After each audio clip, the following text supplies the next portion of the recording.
여러분, 우리는 대강절을 지내고 있습니다. 대강절이란 예수님의 오심을 기다리고 사모하고 간절함으로 강구하는 시간을 의미합니다. 예수님을 간절히 소망하며 강구하며 갈급하며 목마름으로 기다리며 나아갈 때 우리의 구원 되시는 주님께서 우리에게 능력으로, 사랑으로, 치유로, 회복으로, 충만으로, 권능으로, 성령으로 우리 가운데 임하실 줄 믿습니다. 우리가 살다 보면 어려움이 임하는 순간이 있습니다. 때로는 가슴이 답답하고 때로는 막막할 때가 있을 때도 있습니다.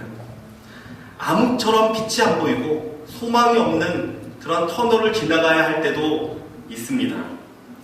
마치 내 삶에 커다란 구멍이 뚫린 것 같이 허전함과 공허함이 우리를 엄습해 올 때도 있습니다. 하지만 성도 여러분, 예수님은 언제나 우리의 어둠을 깨는 빛이십니다. 절망을 물리치는 소망의 광채시며 우리의 공허함을 충만으로 채워주시는 하나님의 강력이 되심을 믿으시기 바랍니다. 예수님의 탄생이 그러하였습니다. 예수님께서 태어나시기 전에 400년 동안 이스라엘은 아주 참담한 암흑기를 보냈습니다. 중간기라고도 하고 또 어떤 성경학자들은 이 시기를 캄캄한 암흑기라고 말합니다. 이스라엘 백성들이 가장 소중히 여기는 것 4가지가 있었습니다. 다윗의 왕권 첫 번째, 두 번째 제사장, 기름 부음 받은 자들이다. 그 다음에 선지자, 그리고 또 예루살렘 거룩한 성전. 이것을 이스라엘 백성들은 가장 고귀하고 존귀하게 생각했습니다. 그런데 이 400년 동안 이것들이 다 깨어지고 부서지고 무너집니다.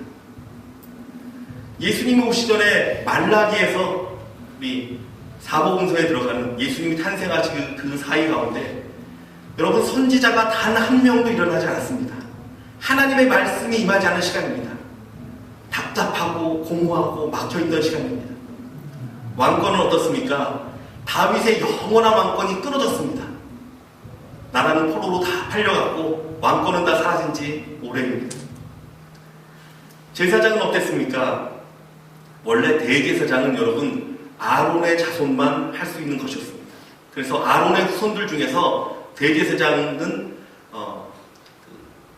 대대로 이어갔습니다. 그런데 이것이 BC 37년에 헤롯 대왕이 아론과는 아무 상관이 없는 하나엘이라는 사람을 데려다가 이 사람을 대제사장으로 세우게 됩니다. 이게 사실 놀라운 이스라엘의 그 불행한 사건이었습니다. 이 사람은 아론하고 전혀 상관이 없는 사람입니다. 자격이 없는 사람입니다. 그런데 그 사람을 임명하기 시작합니다. 그리고 나서 그 다음에 세워지는 대제사장들은 다 로마의 통치권자들이 임명했던 사람들입니다. 대제사장의 거룩성이 끊어졌습니다. 예루살렘 성전은 어떻습니까? 다시 재건하고 회복했는데 완전히 또다시 무너져 버렸습니다. 그래서 이번에 그 예루살렘을 회복한 사람은 너무나도 놀랍게도 헤롯 왕이었습니다. 헤롯 왕이 BC 20년에 유대인들에게 환심을 사고 자기의 능력을 과시하기 위해 무너진 예루살렘 성을 재건하기 시작합니다. 거룩한 하나님의 성전이 원수였고 핍박자였던 이방인의 손에 의해서 지어지게 됩니다. 여러분, 이 당시에 이스라엘 백성들이 무엇을 소망할 수 있었겠습니까? 아무것도 소망할 것이 없습니다. 절망입니다. 낙심입니다. 완전한 어두움입니다. 그런데 사랑하는 성도 여러분, 이러할 때 우리 예수 그리스도께서는 탄생하셨습니다. 할렐루야. 오늘 본문에 이사야서 61장은 신약의 예수님께서 친히 설교하시면서 자신을 드러내었던, 자신을 증거하였던 본문입니다. 다시 말하자면 61장의 내용은 예수님께서 자기를 드러내기 가장 합당하고 자기를 잘 표현한 본문이라고도 생각할 수가 있습니다. 오늘 본문 1절은 이렇게 시작합니다. 주 여호와의 신이 내게 임하셨으니 이는 여호와께서 내게 기름을 부으사. 여러분, 기름 부은 자들이 다 끊어졌습니다. 그 시기에 성령으로 기름 부음 받은 자, 성령으로 잉태된 자, 예수 그리스도께서 나타나셨습니다. 할렐루야. 여러분, 기름 부음 바 같은 자가 새로 나타났다는 것은 무엇입니까? 그 전에 기름 부음 받은 그러한 제사장과 왕과 선지자는 다 껍데기라는 것입니다. 껍데기는 완전히 사라지고 진짜가 나타났습니다. 우리 예수님께서 진짜 왕으로 오셨습니다. 사랑하는 성도 여러분, 왕은 권세를 나타냅니다. 여러분을 주관하는 권세가 무엇입니까? 물질입니까? 권력입니까? 사람들입니까? 이 시간에 모든 껍데기는 사라지고 오직 진리시며 우리의 영원한 왕이신 예수 그리스도의 권세만 나타나기를 예수님의 이름으로 축원합니다. 여러분, 이것이 진리입니다. 진정한 기름 부음 받은 왕이 나타났습니다. 여러분, 우리의 삶 가운데 예수님 앞에 엎드리는 예수님의 그 권세 가운데 예수님의 왕권 가운데 나아가는 저와 여러분 되길 주님의 이름으로 축원합니다. 선지자는 길을 의미합니다. 이스라엘 당시에 많은 사람들은 선지자에게 길을 물었습니다. 내가 어떻게 하면 되겠습니까? 하나님의 뜻이 어디 있습니까? 그래서 선지자를 찾기 위해 애를 썼고 선지자를 만나면 하나님의 음성을 듣기 위해 모든 노력을 다했습니다. 예수님은 곧 길이십니다. 예수님이 진정한 길이시고 진정한 우리의 방향을 제시해주시는 온전한 선지자로 기름 부음 받은 자로 우리 가운데 서 계십니다. 여러분, 우리 마음 가운데 내가 어떻게 나아가야 할지, 내가 무엇을 해야 될지, 내가 이 낙심한 심정 가운데 무엇을 해야 할지 고민하는 분 계십니까? 우리 예수님 앞에 온전히 나아가기 원합니다. 주님을 만나면 길을 만나게 됩니다.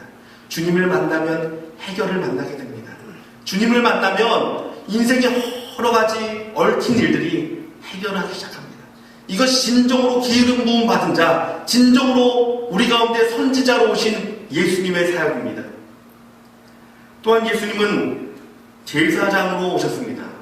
제사장은 정결케 하는 자가 바로 제사장입니다. 제사를 통해서 우리의 죄를 정결케 하는 것이 제사장의 임무입니다. 그러나 구약의 제사는 우리를 완전히 정결케 할 수가 없습니다. 그것은 형식이요 껍데기일 뿐입니다. 예수님이 오셔서 십자가의 보혈로 우리의 죄를 온전히 다 씻어주셨습니다. 사랑하는 성도 여러분, 우리 가운데 진정한 제사장이 계십니다.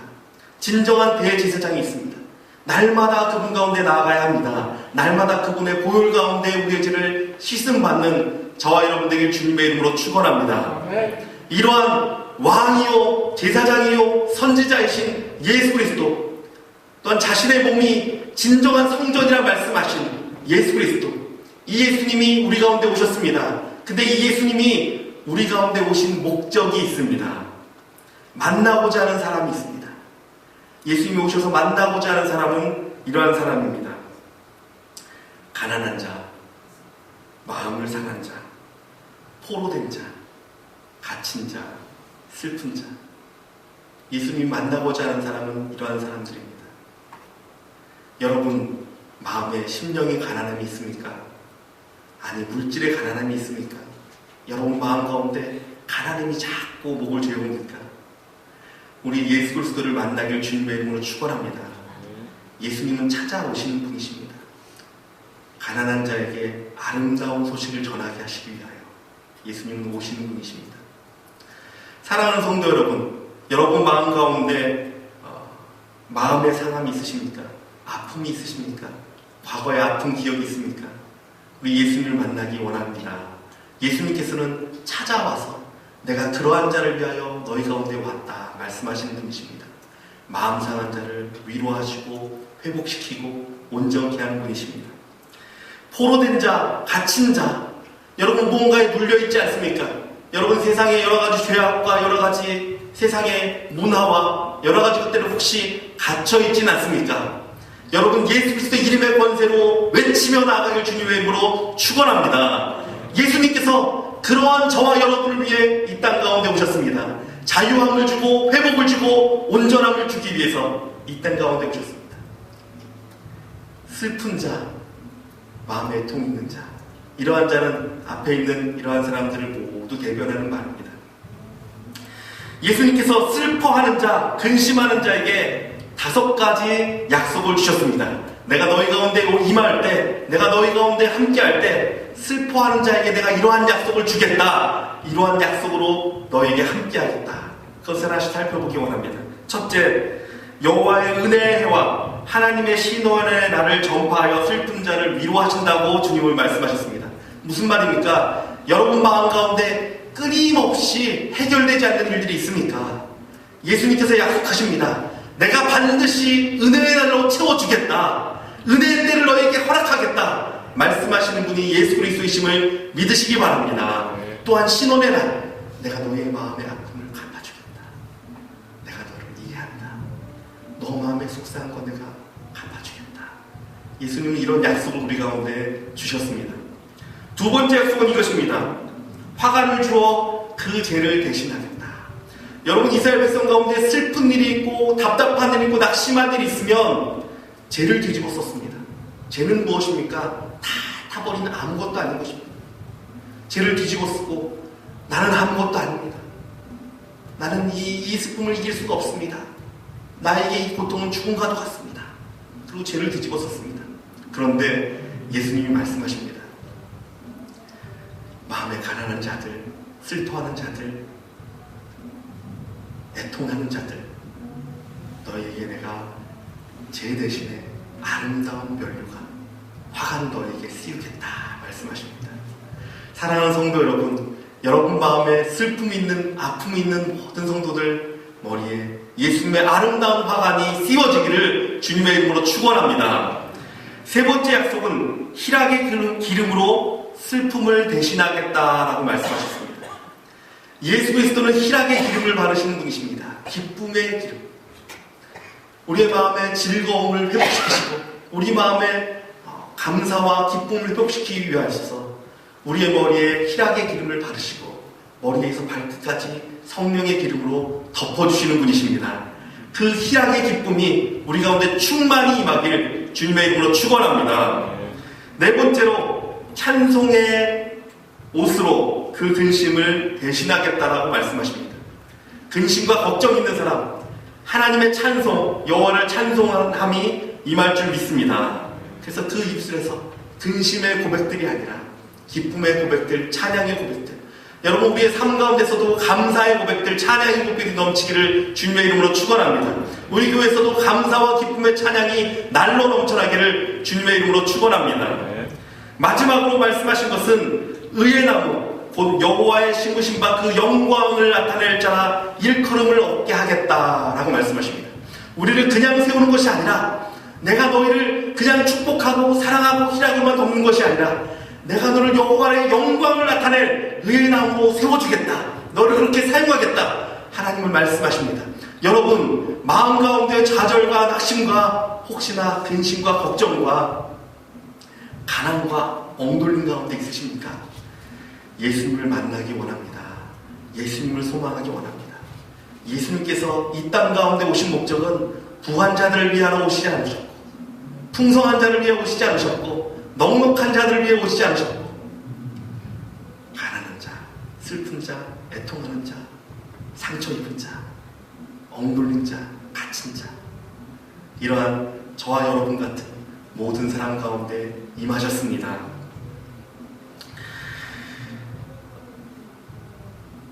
CCC의 김준곤 목사님이 계십니다. 지금은 하늘나라 가셨습니다.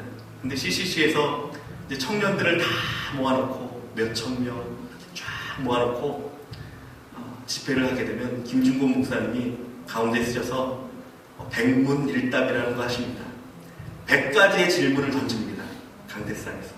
그러면 수천 명의 청년들은 단 한 가지의 대답으로 대답을 합니다. 그 대답은 예수 그리스도입니다. 그래서 그 백문일답을 통해 얼마나 많은 청년들이 뒤집어졌는지 모릅니다. 얼마나 많은 사람들이 하나님을 만났지 모릅니다. 우리 잠깐만 이거를 다는 못하더라도 제가 10가지, 20가지 정도만 좀 하겠습니다. 여러분 제가 질문을 던지면 크게 예수 그리스도라고 대답해 주시길 부탁드립니다. 오늘 우리 머리 위에 하늘을 활짝 열고 계신 분은 누구십니까? 우리를 보고 가장 기뻐하시는 분은 누구십니까? 우리보다 더 높이 뛰시고 더 신나 하시는 분은 누구십니까? 예수 그리스도. 우리에게 발벗고 달려오시는 분은 누구십니까? 예수 그리스도. 우리도 질세라 마주보고 뛰쳐나가 안겨야 할 분은 누구십니까? 예수 그리스도. 이 땅의 모든 민족이 돌아갈 곳은 어디십니까? 예수 그리스도. 이 땅의 모든 교회가 무릎 꿇어야 하는 분은 누구십니까? 예수 그리스도. 이 땅의 모든 통치자가 두려워해야 할 분은 누구십니까? 예수 그리스도. 모든 민족을 품으시고 계신 분은 누구십니까? 예수 그리스도. 모든 교회의 머리 되신 분은 누구십니까? 예수 그리스도. 내가 알기 원하는 분은 누구십니까? 예수 그리스도. 내가 더 알기 원하는 분은 누구십니까? 예수 그리스도. 내가 평생 알아가기 원하시는 분은 누구십니까? 예수 그리스도. 나를 가장 알고 싶어하는 분은 누구십니까? 예수 그리스도. 나를 가장 알고 계신 분은 또한 누구십니까? 예수 그리스도. 절대 잊지 말아야 할 이름은 무엇입니까? 예수 그리스도. 온 지구의 함성이 하나로 외쳐야 하는 이름은 무엇입니까? 예수 그리스도. 지구 끝까지 외쳐야 하는 이름은 무엇입니까? 예수 그리스도. 지구가 터져도 영원토록 변하지 않을 이름은 무엇입니까? 예수 그리스도. 가장 높은 곳에서 찬양 받으시는 분은 누구십니까? 예수 그리스도. 여러분, 제가 어저께 이 말씀을 준비하면서 말씀을 찾아봤어요. 이거를 말씀 하나 둘씩 있는데 갑자기 막 눈물이 터지더라고요. 정말 그렇습니다, 주님. 정말 예수 그리스도가 해답인데, 정말 예수 그리스도가 나의 전부인데, 예수님이 나의 길이고 나의 모든 것 되시는데, 내가 정말 많이 잊고 살았습니다. 다른 거 붙들려고 했고, 다른 생각으로 내 마음을 뺏겼고, 다른 거로 좀 해보려고 애를 썼었고.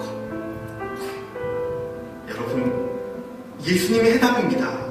많은 문제가 있고, 많은 상황이 있고, 많은 일들이 있어도 우리의 해답은 오직 예수 그리스도 한 분이십니다. 아멘. 어제 우리 교육자들이 모였습니다. 저희 집에 우리 교육자들이 모여서 처음으로 우리가 같이 큐티라고 말씀을 나눴습니다. 말씀을 나눴는데 고린도서 말씀 가운데 근심에 대한 말씀이 나오더라고요. 그 말씀 내용이 그것입니다. 세상에 근심이 두 가지 종류가 있는데, 하나는 멸망으로 가는 세상의 근심들, 또 하나는 하나님의 회개를 이루고 생명을 얻게 하는 근심. 이 두 가지를 바울이 얘기하더라고요. 그 말씀을 묵상하고 나누면서 공동의 기도 제목이 생겼습니다. 그래서 우리가 같이 한 목소리로 교육자들이 우리 성도들을 위해서 기도했습니다. 하나님, 우리 성도의 마음 가운데, 성도의 삶 가운데 모든 근심이 끊어지기 원합니다. 예수 그리스도의 보혈의 능력 가운데 다 깨어져 나가기 원합니다. 온전히 우리의 마음이 예수 그리스도이라는 벅찬 마음만 일어나기 원합니다. 온전히 내가 예수 그리스도를 사랑하기만 온전한 근심만 일어나기 원합니다. 하나님 앞에 간절히 우리가 기도했습니다. 여러분, 하나님께서 그렇게 하실 것입니다. 왜냐하면 하나님은 저와 여러분 같은 가난한 자, 낙심한 자, 마음이 상한 자, 외로운 자, 갇힌 자, 포로된 자에게 오셔서 예수님의 능력을 나타내시고 회복시키시고 모든 근심을 기쁨으로 바꿔주시는 분이시기 때문에 그렇습니다. 이제 우리 같이 찬양하기 원합니다. 귀하신 주여 나를 붙드사. 우리 찬양하면서 주님 그렇습니다. 나의 모든 것 되시는 주님께 내가 한 걸음 한 걸음 더 나가기 원합니다. 고백하며 찬양하기 원합니다.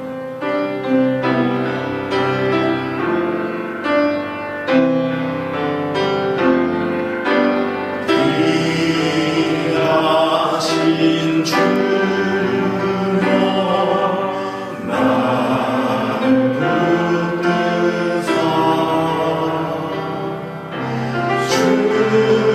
주께로 날 말다 더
기도하기 원합니다. 여러분, 우리가 예수님 앞에 나아가기만 하면 됩니다. 그런데 우리가 자꾸 딴 데 마음을 두드려요. 제 마음이 그랬어요. 보니까 다른 걸 어떻게 해보려고 하는 게 얼마나 많은지 모릅니다. 여러분, 예수 그리스도가 해답입니다. 여러분, 우리가 예수님을 만나야 합니다. 저와 여러분 같은 사람을 만나기 위해 예수님께서 이 땅 가운데 오셨습니다. 이 시간 주님께 간구할 때 주님, 내가 주님만을 소원합니다. 주님만을 바라봅니다. 주님만이 나의 전부입니다. 내 삶의 해결이며 주님만이 길이며 주님만이 해답입니다. 이 시간 내가 주님을 고백하며 나아갑니다. 하나님, 내가 만나기 원합니다. 주님 만나기 원합니다. 우리 간절히 주여 한번 크게 외치고 합심으로 기도하겠습니다. 주여!